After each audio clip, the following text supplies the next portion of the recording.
Okay, so before I start,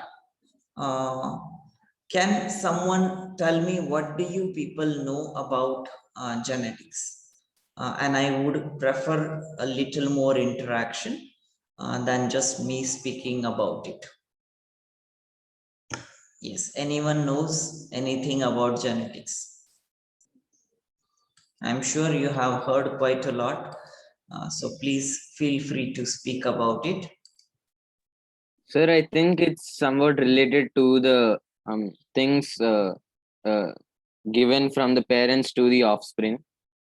Okay, yeah, there is one particular word to it, if you know. I'm sure you know it. Genes.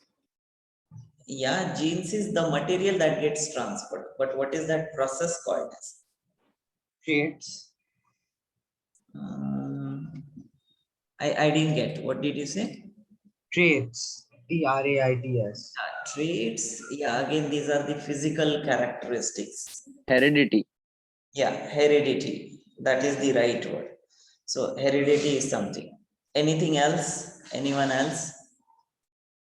Apart from genes, hereditary traits, or physical characters, what is genetics in general?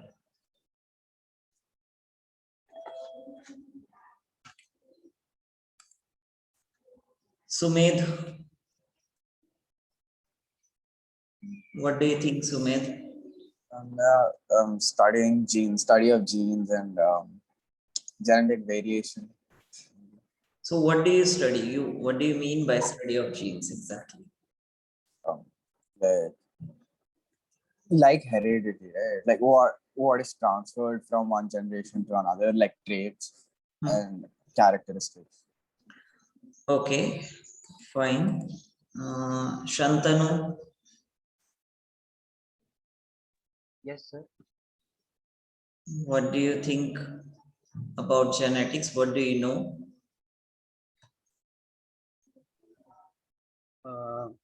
The same thing what they said, traits and the genes, transfer of features from the parents to the offspring. Okay, okay, fine.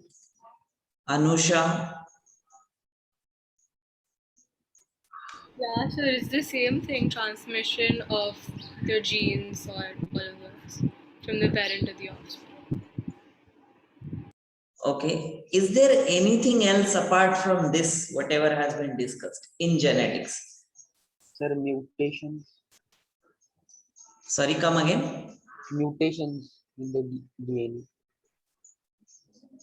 Yeah, that part of genetics for sure. Correctly said. Sir, I remember you telling when we were discussing the second chapter, the sex determination was there in this. Yeah, correct. That is also part of genetics. Recessive genes and active genes. Yeah, dominant and recessive genes. So, okay, fine. So these are all the concepts. Thank you everyone whosoever had shared. So these are all the concepts, they make a part of genetics.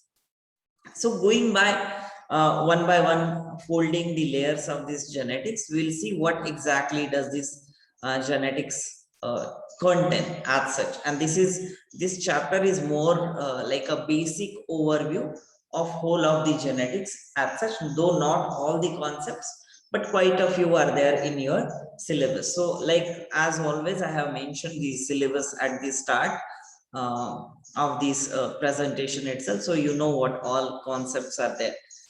So it majorly involves these Mendel's law. So Mendel was one of the scientists, we'll see that, and he has designed certain experiments, and he is also known as father of genetics. Reason being, he had done quite a lot of research in that particular field and so on, and that's why he also designed few laws which are known as Mendel's laws of inheritance. Then there are some sex-linked inheritance of the diseases, specifically like hemophilia or color blindness kind of thing, or sickle cell anemia. These are specific diseases which are carried from generation to generation. Or also nowadays, one of the common disease which is not sex linked, but a disease which is hereditary that we know commonly is diabetes, right?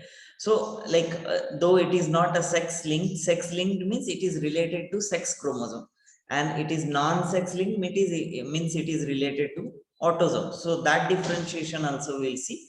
What are those different diseases in brief, again, not in detail. Yeah, 3 laws of Mendel. What are those processes in those breeding experiment where he crossed two plants with each other, and then he received certain results. So we'll see all of that in detail because that is important basis of the whole of the genetics.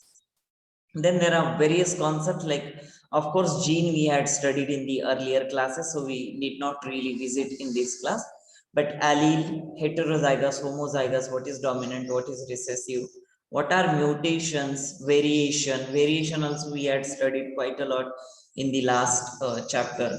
What is phenotype and genotype, and the sex determination. So all these concepts we are going to look for in these particular slides.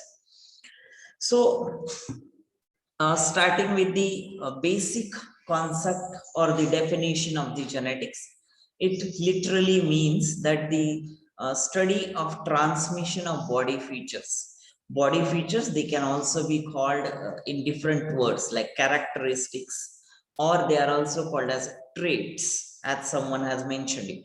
So study of transmission of these characters or traits or body features, and includes both, that is similarity as well as differences.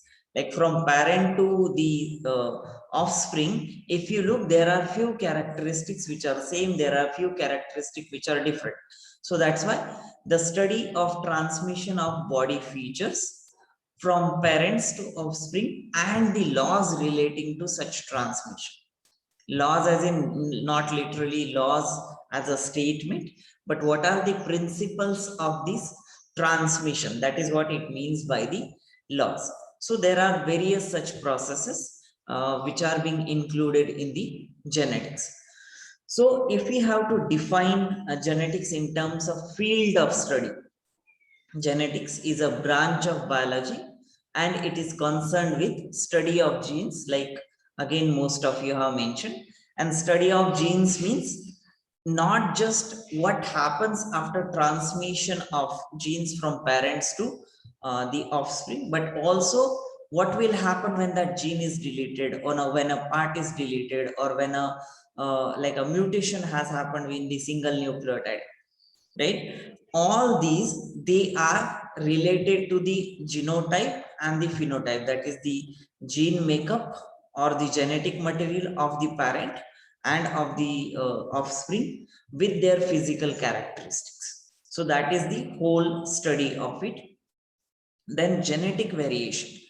Genetic variation is one of the very important study or important field within biology to study the population in general, population, their races and their evolution. Like we know like people from east of the world, they look little different than the west of the world, or even the African population, they look drastically different. The Indian population is again another different population.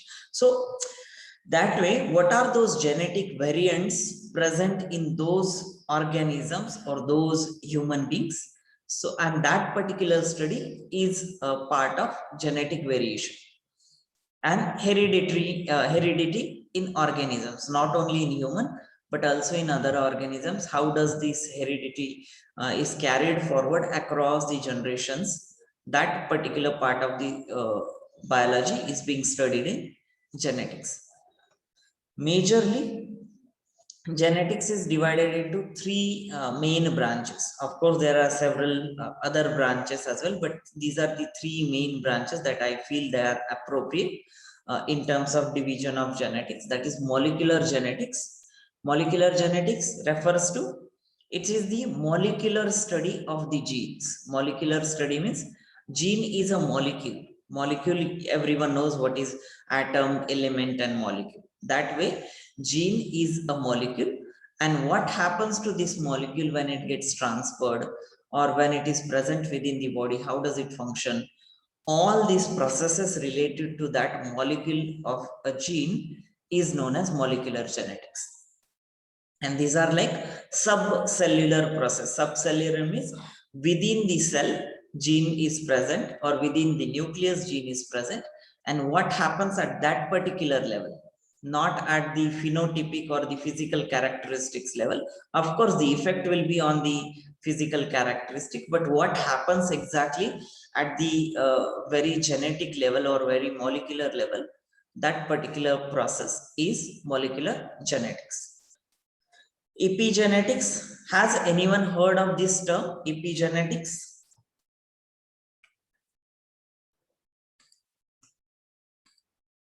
Yati, would you know of epigenetics? I have no idea, sir. Okay. Anyone?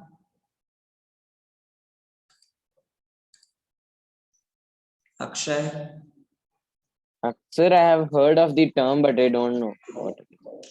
Okay. So, epigenetics refers to the study of mutational effects of the gene, and not just mutational effect in terms of in the coding part, but also, like we all know, like gene has a coding part and a non-coding part. Coded part takes part in the formation of proteins and so on.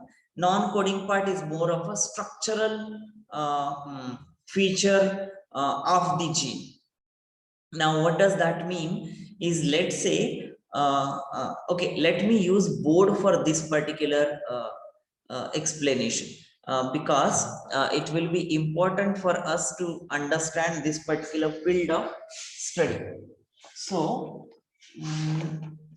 I'm just going to draw certain structures on the board so that it's easier for you to understand. Let's say this is the whole of your chromosome. Now, just imagine, this is surely not a length that would represent, but imagine this is full of the chromosome, and only a piece of it, let's say this one. Now I'm drawing a little above. This one is one particular gene, right? From the whole length of chromosome, we are talking of one particular gene. One particular gene, why we are taking so? That because it represents one function. There are thousands of such gene molecule present in one chromosome, and we are just talking of one particular thing. Now, when we take this particular gene, it has a certain sequence which is before and after, which is non-functional. Non-functional in the sense, it is not responsible for coding part. Now, what does coding means? We already know this process. There is DNA to DNA. This we have studied as replication. In the synthesis phase, what happens is replication. Now, I am not writing the complete word. DNA to DNA, that is making a double copy of it, that is replication. In biology, there is DNA to RNA process. This is called as transcription. Transcription. Yeah, ION.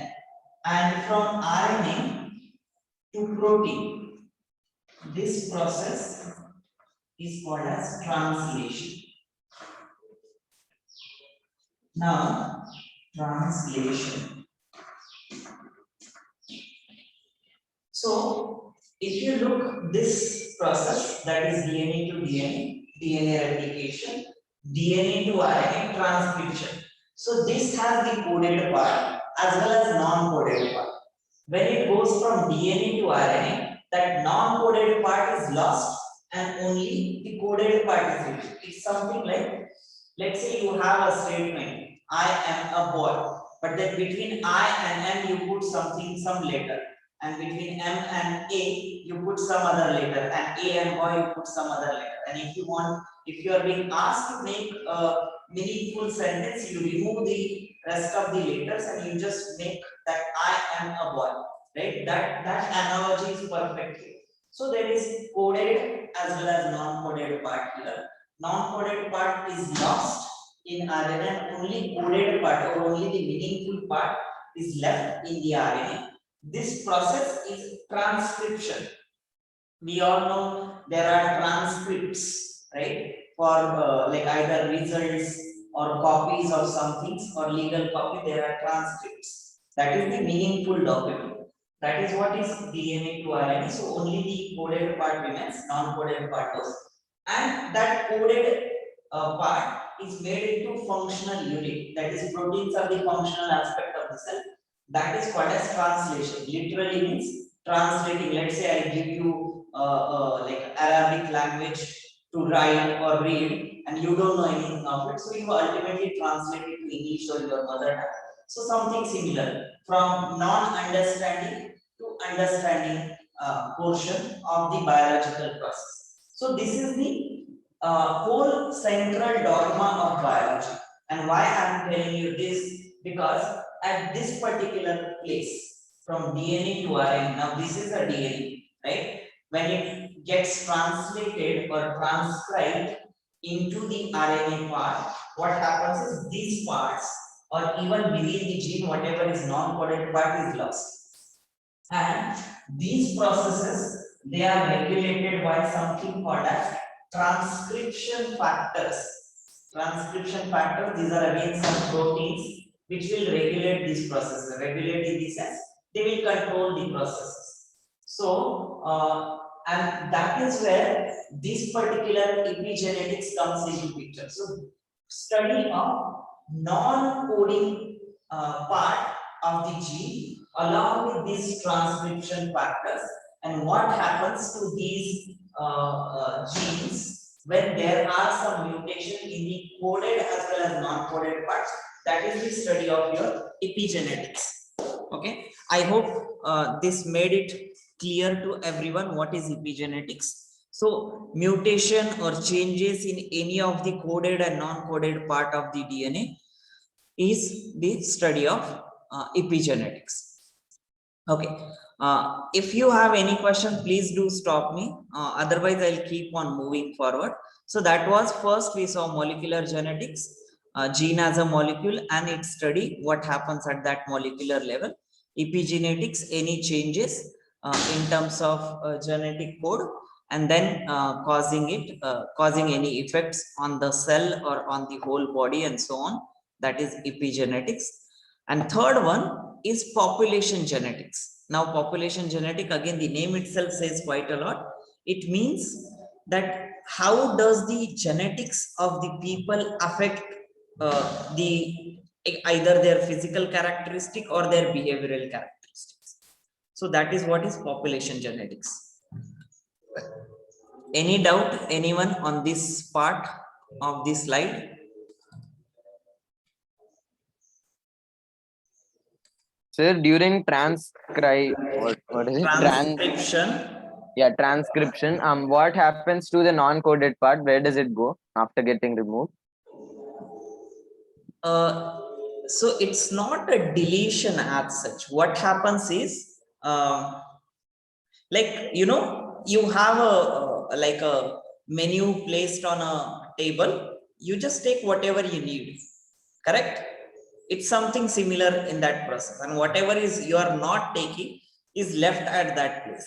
So in transcription also something similar happens. So ribosomes are the one which takes part in this process. So what ribosomes do is they identify, there are certain identifier sequences between this coded part and rather at the junction of coding and non-coding part.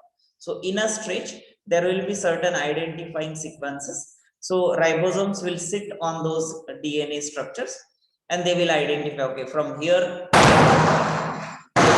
1 minute, let me close the door. Sorry.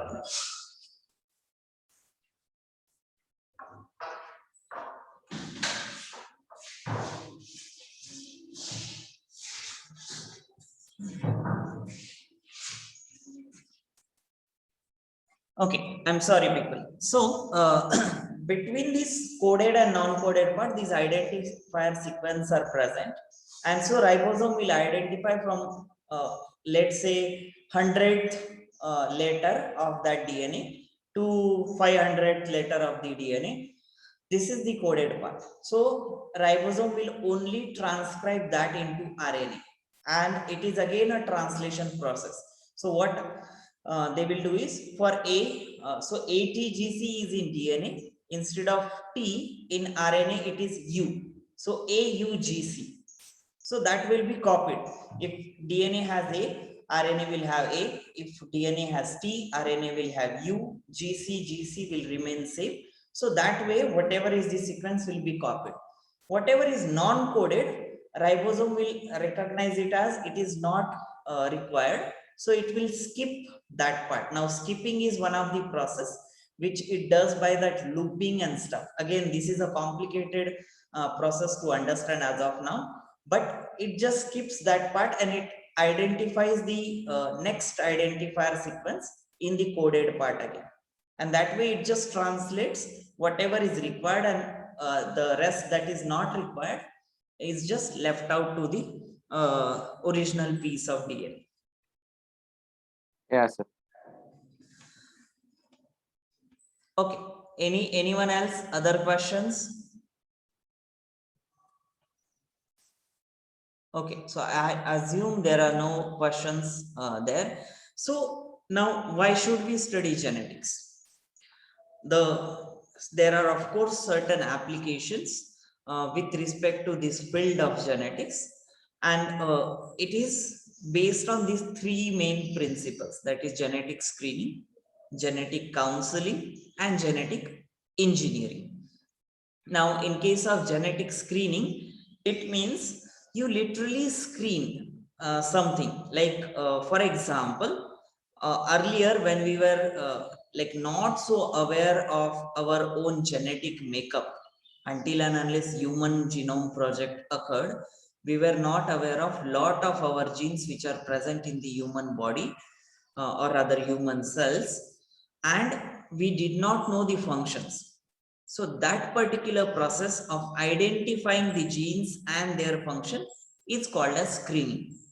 So obviously earlier also there were few certain hereditary diseases which were happening, but then people were not aware, including doctors, including researchers or biologists, they were not aware because it was not studied earlier. So they had to study that particular gene. So these kind of genetic processes where you screen the genes within a particular organism is genetic screening. So for example, like let's say we have a small species of a fish or a frog or any other species you can take, and in that particular species, let's say there is certain malformation. Let's say the leg development is not happening properly in the frog, right? Now in that case, what you do is you take out the cells from that frog and you let it undergo the gene sequencing as in identifying what are those genetic letters inside that particular gene, what is the sequence of ATGC in that particular in those particular cells of the frog, and then you match it with the original genome which is present. Like obviously there are databases with like for all of us, and that we try to identify in terms of where is the mismatch between the database and between the species or the organism that we have. That process is known as genetic screening, and that's where we identify probably, okay, this is the particular gene which is leading to that leg development problem in the frog and so on. So that way you associate it. Second one is the genetic counseling. Now this is nothing it's a very simpler concept rather. So for example, again a particular gene is causing a particular problem or symptom, or let's say a disease, then you establish the diagnosis. Now establish the diagnosis as in you have to say that, okay, this is the particular gene which is causing this particular disease or disorder, whatever it is, right? Or this particular problem. That is establishing the diagnosis, then assessing the recurrence risk.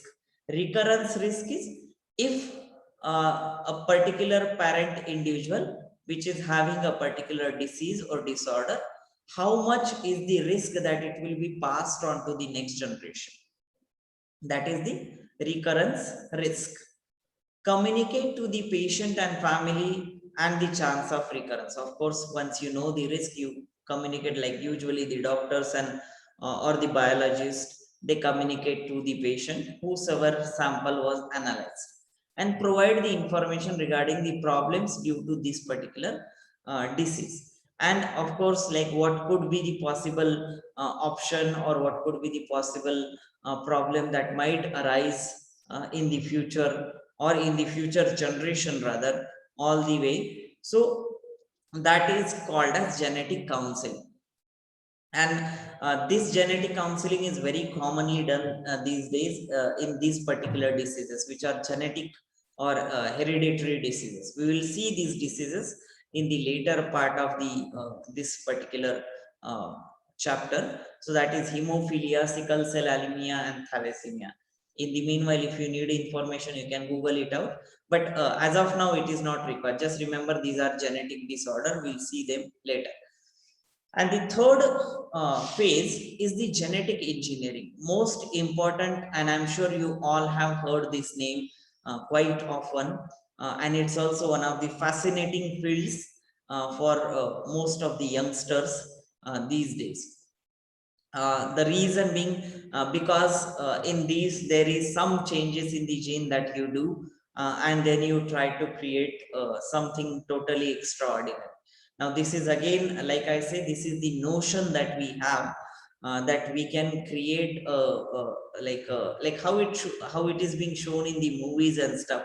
Like you do something with respect to a cell, and then the organism that is developed is either very dangerous, or either very super powerful, or has some extra ability or supernatural powers and stuff like that. So it's theoretically is true, practically it is very, very complicated. So there are quite a few terms related to it. But yeah, if we have to talk about genetic engineering specifically related to what we are discussing here, so it is the technique in which a genetic constitution of an organism is altered. Now, what do you mean by genetic constitution? So every cell has a particular genetic material present in the nucleus. And if you change that, either by introducing a gene or a new gene into its chromosome, or by removing it, obviously, usually removal does not lead to like something extraordinary or something additional. Removal always leave because that genetic material is usually the minimum basic minimum required coded part for the functioning of that organism or for that particular cell. So in that case, if you remove something, obviously some function is going to get affected. So instead, it's not usually removal. Removal only helps in case of diseases or disorder, but mostly it is the introduction of new genes. So for example, we all know what firefly is, right? So in case of this firefly, if we have, if like we know firefly has this fluorescent color at night. Now let's say I take out that particular gene from the firefly, which is responsible for fluorescence of that particular firefly, and then I introduce it into some bacteria or virus, right? And that bacteria or virus usually takes it up, and then that bacteria or virus will also start glowing like a firefly, because that gene has been introduced.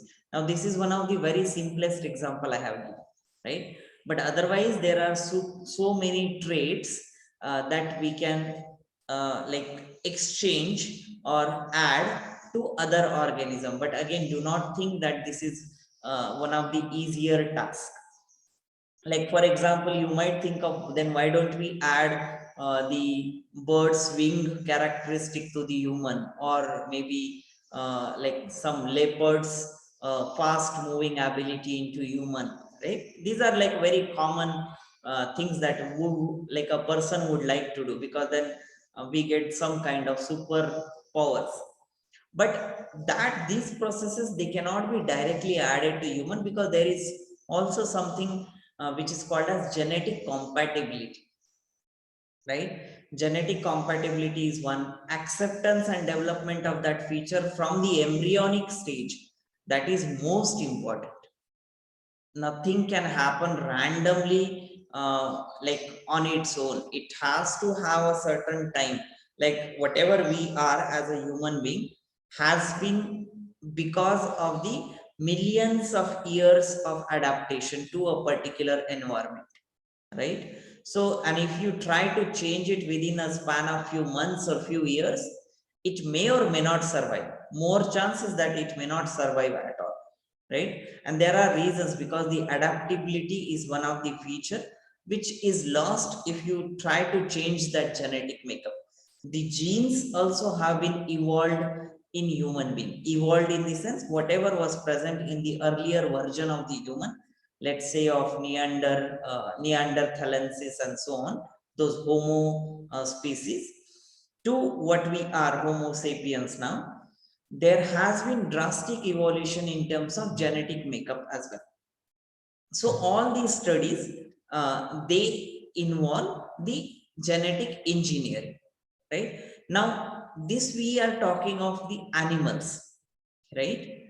There is something called as plant modification, genetically modified plants, or they are also together organisms, like plants and animals, they are together called as organisms. And genetically modified organism is one of the other interesting field that people are exploring these days.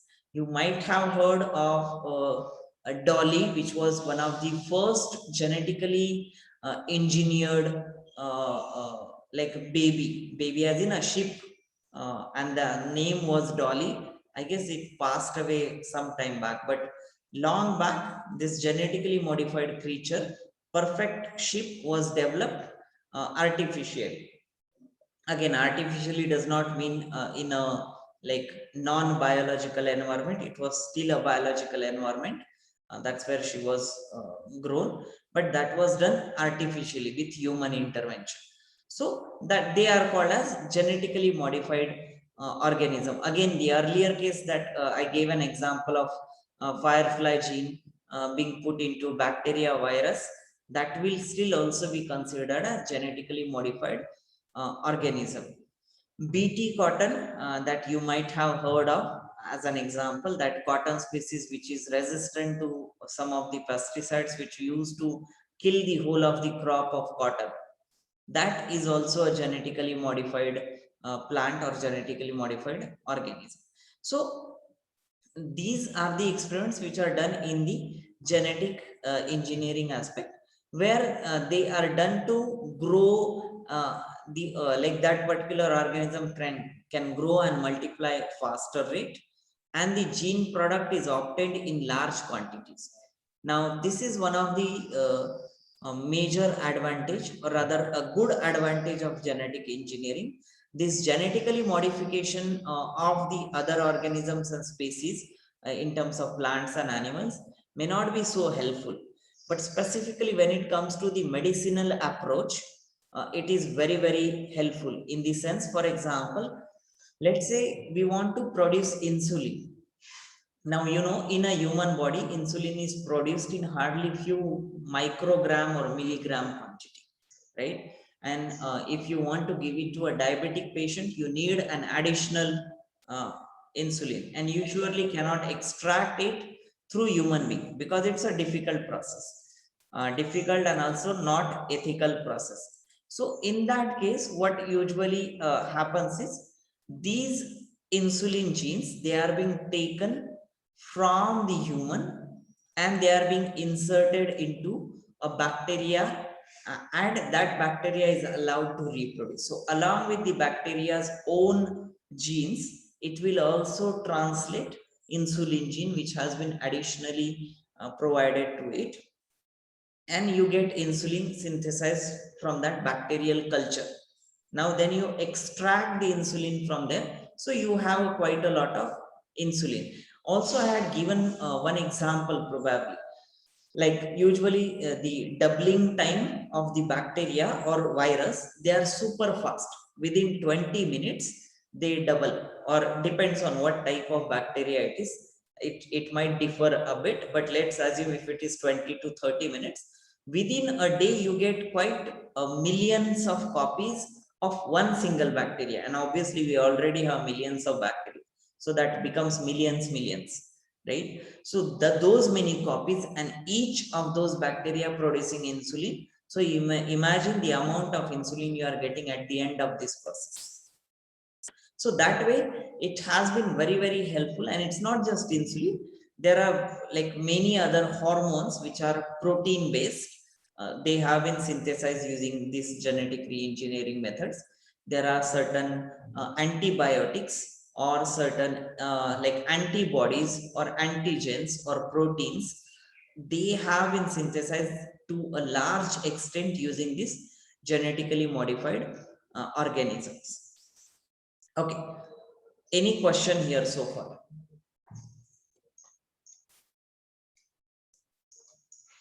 I hope you people have understood these three approaches within the genetics.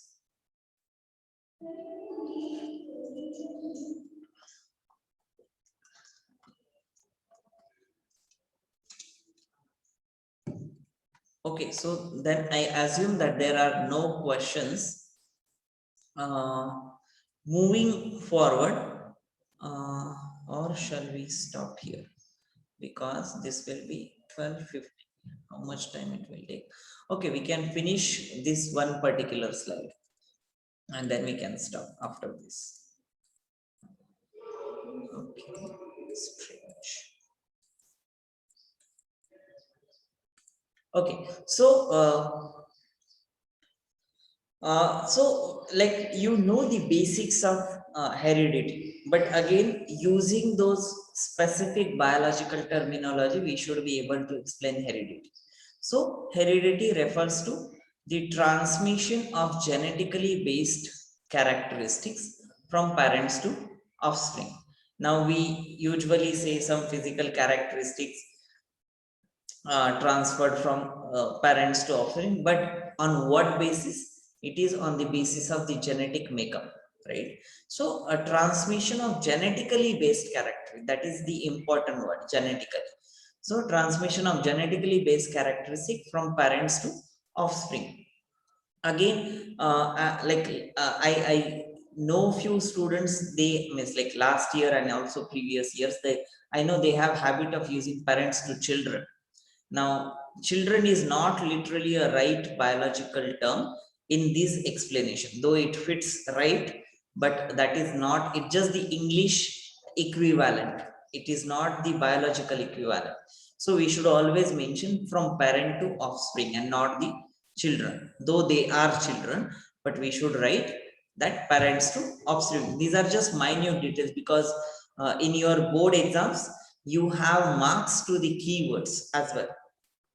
So then let's say if you have written a definition and which doesn't have these keywords, then you might lose the marks. And it's not only this particular, in general, in most of the sciences, keywords are very important. So please stick to using these words like always. So that is the definition. So, and in other words, you can say transmission of traits. Now traits, it literally means physical characteristic from one generation to the next. And then this goes on, that is what is heredity. These traits can be physical, such as color or blood type or disease. Again, genetic disease, if it is physically apparent disease in the offspring, then yes, this can be a physical trait, or it can also be a behavioral trait. Now, again, this is a little complicated part of neuropsychology as well, but we need not go into that detail. But there are certain traits which are being transferred from parents to the offspring in the sense of the behavior of them. So these are the hereditary characteristics, or in general what heredity is. Now, in genetics, there is a very famous saying or phrase which we commonly use, that is like begets like. This literally means that the young ones, they look like their parents. Now, look like doesn't mean same copies. It means they have certain similarity. Yeah. So the young ones, they look like their parents. So what does this mean? Again, in other words, is cat will only produce a cat. Cat will not produce a monkey or other species of the like, you know, a dog or something like that. Yeah. Now you might like laugh at this statement, but in biology it has a certain meaning. So cat will only produce cat. Mango tree will only produce mangoes, and then the seed will also germinate into the mango tree, and human will also give birth to humans. This particular, all these are the examples of the statement like begets like. That means the word begets refers to whatever was earlier will give rise to the similar one, and that is what is like begets like. Like there had been a question being asked, explain the phrase like begets like, and then you have to write these example like cat will produce cat and so on. Yeah. So, but the most important part is young one will look like their parents, and that is what is, or you can also write offsprings, they look like their parents. That's what is like begets.